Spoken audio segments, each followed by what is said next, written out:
تو انہوں نے کبھی بھی طالبان کے مجاہدین کے یا مسلمانوں کے حق بھی کبھی کوئی بات نہیں کی ہے.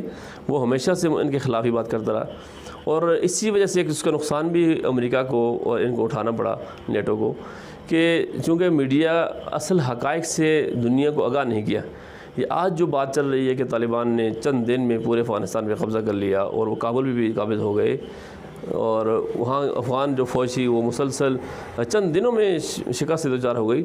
اس کی وجہ بھی یہی ہے کہ میڈیا کا گلا دبایا ہوا تھا, یا میڈیا بھی انہوں نے انویسٹمنٹ کی ہوئی تھی, تو اصل حقائق وہ انہوں نے دبائے نہیں. حالانکہ یہ بات طے ہے, جو لوگ واقف ہیں حالات سے, زمینی حقائق سے واقف ہے, کہ طالبان پہلے سے پورے افغانستان پہ قابض تھے. عملاً حکومت انہی کی تھی, اور امریکہ یا اشرف غنی ایڈمنسٹریشن جو ہے, ان کی حکومت صرف کابل کی حد تک محدود تھی, وہ بھی پورے کابل پر نہیں تھی, باقی افغانستان میں تو تھے ہی طالبان. لیکن یہ ہے کہ انہوں نے اس طرح اس کا باقاعدہ طور پر اظہار نہیں کیا. جو ہی ان کا آپس میں معاہدہ ہوا, مدت ختم ہو گئی, امریکہ نے چلا گیا, تو انہوں نے باقاعدہ دکھا دیا کہ بھئی اس ملک کے اصل حکمران ہم ہیں, اور عوام بھی وہاں کی یہ چاہتی ہے. اس لیے ہم دیکھ رہے ہیں کہ جو ہی وہ افغانستان میں کسی بھی ضلع پر یا صوبے پر قبضہ کرتے تھے, تو وہاں کی عوام سڑکوں پر, روڈوں پر نکل آتی تھی, اور لوگ جو ہے خوشی کا اظہار کرتے تھے, نعرے لگاتے تھے.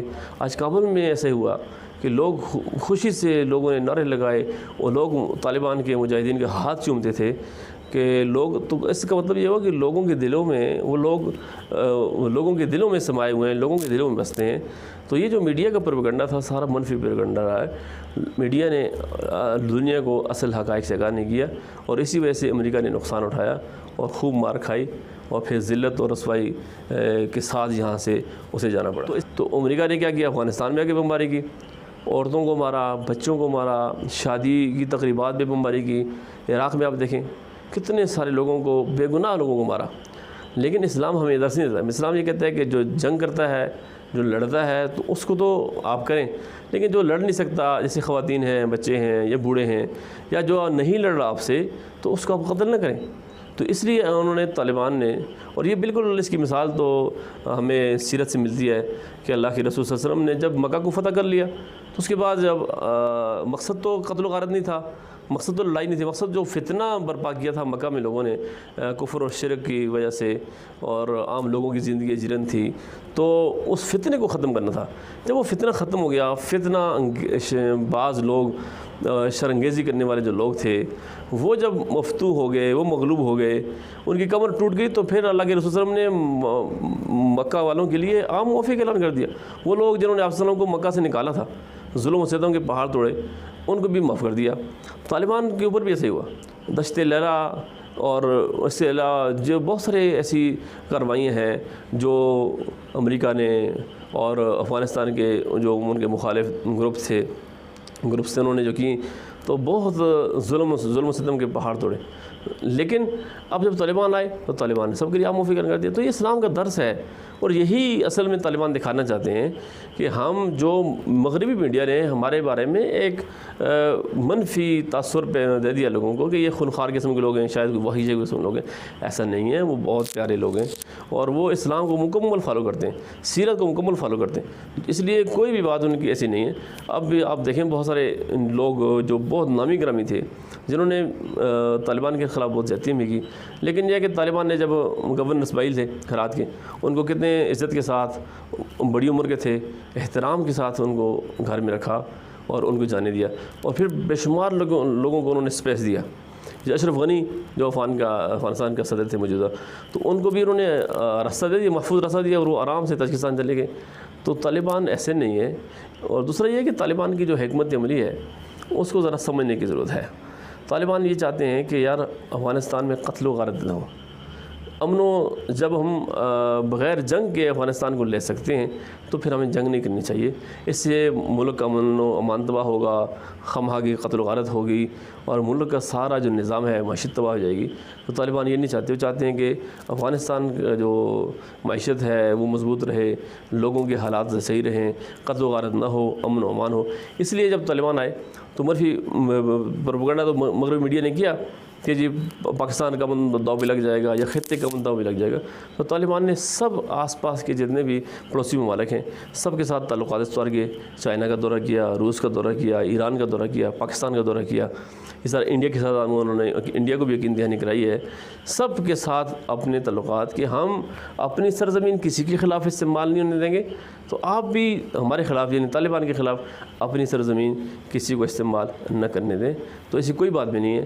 اور اگر ہم تھوڑا سا اپنے عزیز پاکستان کو دیکھیں تو پاکستان میں یہ جو 20 سال گزرے ہیں کہ افغانستان کا جتنا بھی 2600 کلومیٹر جو بارڈر ہے یہ ہمیشہ پاکستان کے لیے وہ ایک ٹینشن رہی ہے. کبھی امریکہ کی طرف سے، کبھی افغان انٹیلیجنس کی طرف سے، پھر انڈین را ایجنسی کی طرف سے، اور پھر مختلف قسم کے لوگ یہاں آگے بارڈر پہ وہ ٹینشن دیتے رہے اور بہت سی کارروائیاں ایسی ہوئیں. لیکن جب طالبان کا دور تھا تو ہمارے اس بارڈر پہ کوئی ہمارا سپاہی کھڑا نہیں تھا، پورے کا پورا بارڈر بالکل محفوظ تھا. اور اب بھی یہی امید ہے اور طالبان نے کہا ہے کہ یہ مکمل محفوظ ہوگا، اور یقین ہے کہ پہلے سے زیادہ امن ہوگا. جہاں کہیں بھی مسلمان ہیں سب مسلمانوں کے لیے یہی پیغام اور یہ میسیج ہے کہ وہی کام کرنا پڑے گا جو طالبان نے کیا ہے. اگر آپ آزادی چاہتے ہیں، اپنے ملک کو آزاد کرانا چاہتے ہیں، تو اسی طریقے کے کام کو اختیار کریں جو اللہ اس کے رسول صلی اللہ علیہ وسلم نے قرآن و سنت ہمیں بتایا ہے، اور جس کو طالبان نے کیا ہے، فالو کیا ہے. تو یہی کریں گے تو اس میں ہماری کامیابی ہے اور ہم عزت کے ساتھ جئیں گے. آج طالبان نے جو کام کیا ہے یقین کریں اس وقت پوری دنیا میں مسلمان اب سر اٹھا کر فخر سے چل سکتے ہیں اور خوشی سے مسلمان سرشار ہیں. لیکن اس سے پہلے جو حالت تھی آپ دیکھیے کتنی مشکلات تھیں، اور مسلمان جو ہیں وہ بیچارے ہر جگہ وہ مغلوب ہیں، ہر جگہ مار کھا رہے ہیں. لیکن اللہ کا شکر ہے کہ یہ تو دنیا میں ہے، یہ مکافات عمل ہے. جو کل ہم چونکہ ان لوگوں میں سے ہیں کہ ہم نے وہ وقت بھی دیکھا تھا کہ جب 2001 میں امریکہ نے افغانستان پہ اٹیک کیا تو سقوط کابل ہوا، طالبان نے اقتدار چھوڑ دیا. اسی انداز سے امریکہ اور وہ امریکہ کے جو تھے ہم نوا شمالی اتحاد والے، حامد کرزئی، اشرف غنی جو لوگ ہیں، جنرل دوستم، ان لوگوں نے افغانستان پہ یہ کیا. لیکن انہیں آتے ہی ظلم و ستم کا بازار گرم کیا، لوگوں کو مارا، مخالفین کو قتل عام کیا. اور لیکن آج اللہ تعالیٰ نے ہمیں پھر وہ موقع دیا کہ آج ہم نے جس انداز سے طالبان نے کابل چھوڑا تھا، پورا افغانستان خالی کیا تھا، آج اسی انداز سے دوبارہ وہ اس پہ قابض ہو گئے. تو اگر آزادی چاہتے ہیں، اگر کفار سے اپنے ملک کو آزاد کرانا چاہتے ہیں تو وہی طریقہ کرنا پڑے گا جو کہ طالبان نے کیا ہے. تو اس لیے کہ اور یہ اللہ کا وعدہ ہے، سورہ بقرہ ہے، بقرہ کی آیت نمبر 249 ہے